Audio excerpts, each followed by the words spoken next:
So good day everyone. I'll be discussing the cognitive development of primary schoolers, focusing on John Piaget's theory of how children think during concrete operational stage. So just a short introduction. Um, One of the most influential theorists in cognitive development is John Piaget. He believed that intelligence helps a person stay balanced with the environment. He said that everything we learn is a continuous process of assimilation and accommodation. So, if nakahinumdum mo, there are four stages of Piaget's cognitive development. The first stage is the sensory motor stage. Next is the pre-operational stage. The third stage is concrete operational stage, and the last stage is the formal operational stage. So, and we will be discussing the stage that applies to primary schoolers, which is the concrete operational stage. So, John Piaget's concrete operational stage is the third stage in Piaget's theory of cognitive development. It spans from age 7 to approximately 11 years old.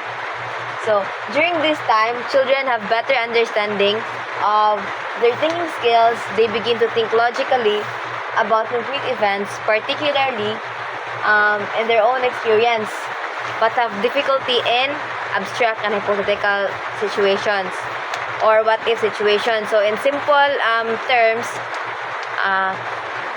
they can explain things they see, they touch, or they experience. So, there are two key cognitive abilities under the stage, which is the logic or the logical thinking and reversibility. So, logic, children can already make use of inductive logic. So, inductive logic, this means they think from a specific experience to a general idea. So, for example, I saw 3 dogs bark. So, dogs usually bark. So, ang specific idea ni kay like I saw 3 dogs bark. So, iyang kuan siya sa general idea nga ang tanang iro mo bark. Pero maga-struggle yapon sila sa deductive logic, which goes from general rule to specific situation. So, the next one is the reversibility, one of the most important ability in this stage. They can understand that actions can be undone or mentally reversed.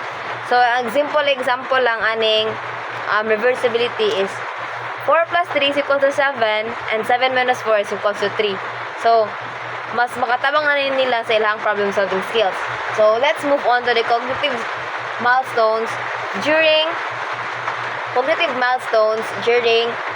primary school years. So, children at this stage start to outgrow egocentric thinking, meaning they now understand that other people have different thoughts and feelings. So, this leads to better cooperation and social skills. According to Piaget, he calls this decentration, and he also believed that children develop sequential cognitive development, or like they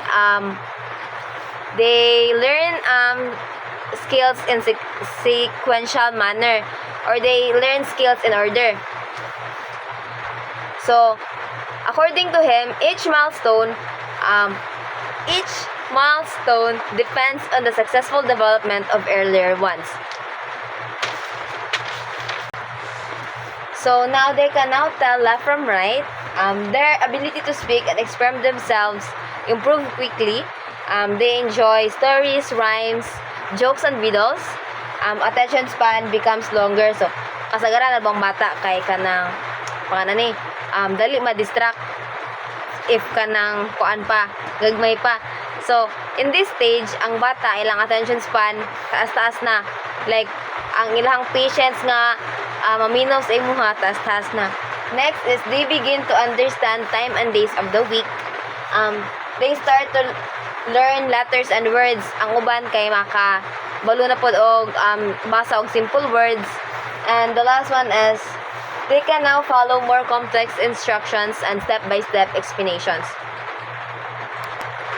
So, the last will be applications for childcare, education, and parenting. So, children have varying intelligence profiles. So, ang bata na lain-laing capacity sa ilang panguna-una.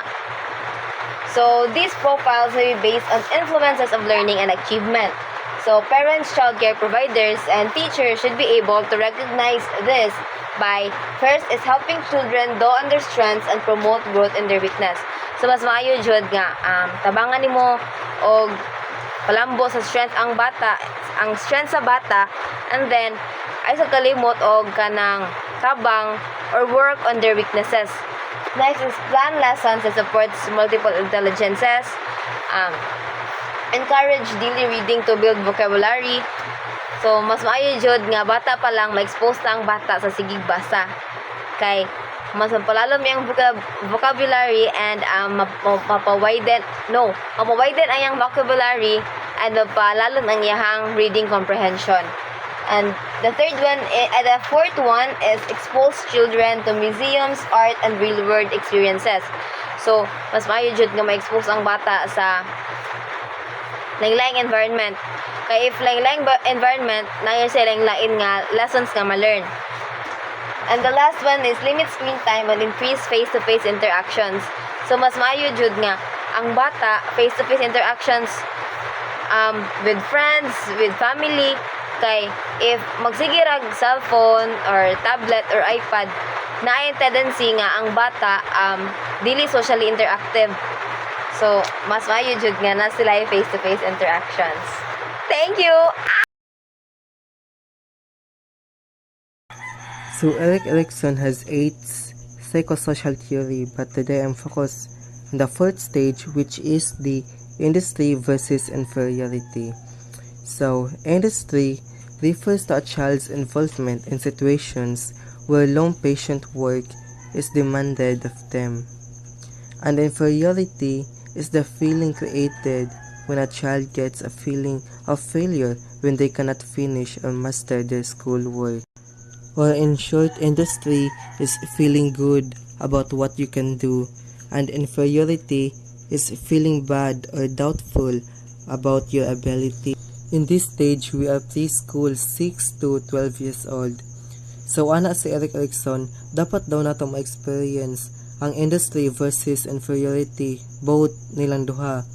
Dapat yun nato ma-experience kay dili man gyud dapita ang mga challenges magsugod, which is dapat nato ma-experience ma-fail ta before mo success, so that if we grow up dili na ta mahadlok ma-failed, but ato ning himuon na motivation para ma-success, and also to build confidence and social interaction or relationships to others.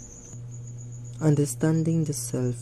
One self-concept is the knowledge about the self, such as beliefs regarding personality traits, physical characteristics, abilities, values, goals, and roles.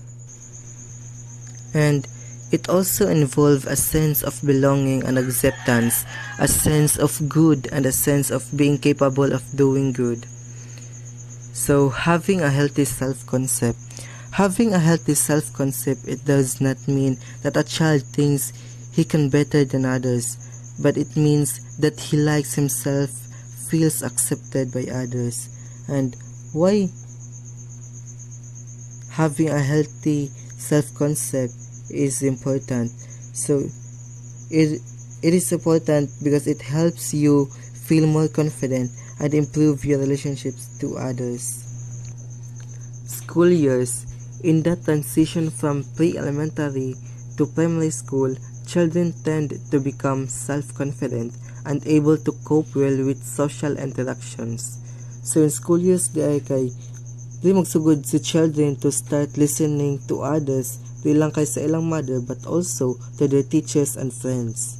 Og di sad mag-start to understand kung asa sila na belong, like feel nila maayo sila sa drawing, dancer sila or singer, baka like magawas ilang mga abilities.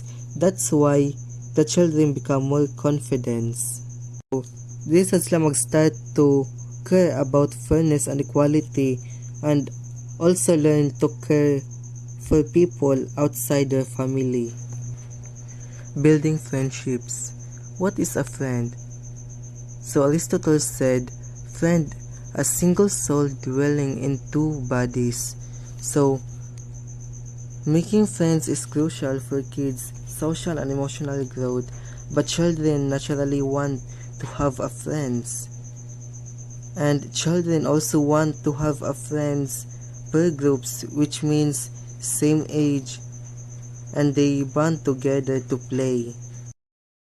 Implications to childcare, education, and parenting. So this explains how parents, teacher, and health care professional can work together to help young children with their feelings and social skills. This is important for childcare, school, and parenting. We must always remember to look at what is normal for a child's age. Healthcare providers, teachers, and parents should be able to gain understanding of their child's socio-emotional strengths and weaknesses by observing the child's behavior at home.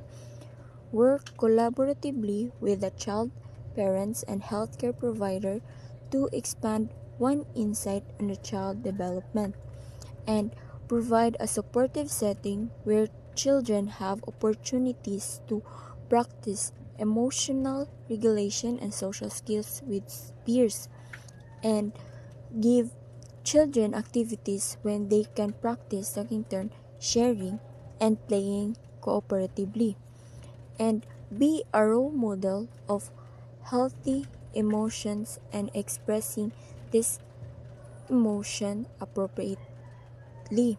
And lastly, demonstrate calmness and staying in control of one's own feelings.